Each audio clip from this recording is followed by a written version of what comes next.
Burewala तुफैलाबाद major Mohammad Tufail शहीद निशान हैदर की 63वीं बरसी के मौके पर उनके मज़ार पर एक तकरीब का इनेकाद।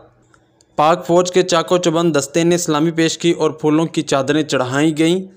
यूएनपी के मुताबिक बुरेवाला तुफैलाबाद में मेजर मोहम्मद तुफैल शहीद निशान हैदर की 63वीं बरसी के मौके पर उनके मज़ार पर एक तकरीब का इनेकाद किया गया, जिसमें general officer commanding Bahawalpur major general Maniruddin ने chief of army staff general Qamar Javed Bajwa और corps commander Bahawalpur lieutenant general Khalid Zia की जानिब से फूलों की चादरें चढ़ाई गईं और फातहखानी की गई और पाकिस्तान आर्मी के चाको चौबंद दस्तों ने सलामी पेश की।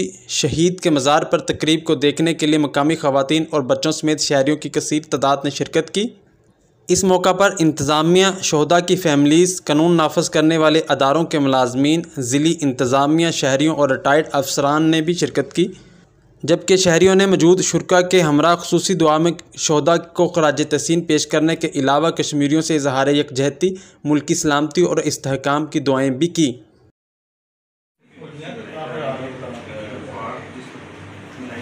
बिल्कुल 63वां यौम शहादत है। कोई बात नहीं, करे वो मेरे नहीं, कोई आपको टेंशन नहीं लेनी।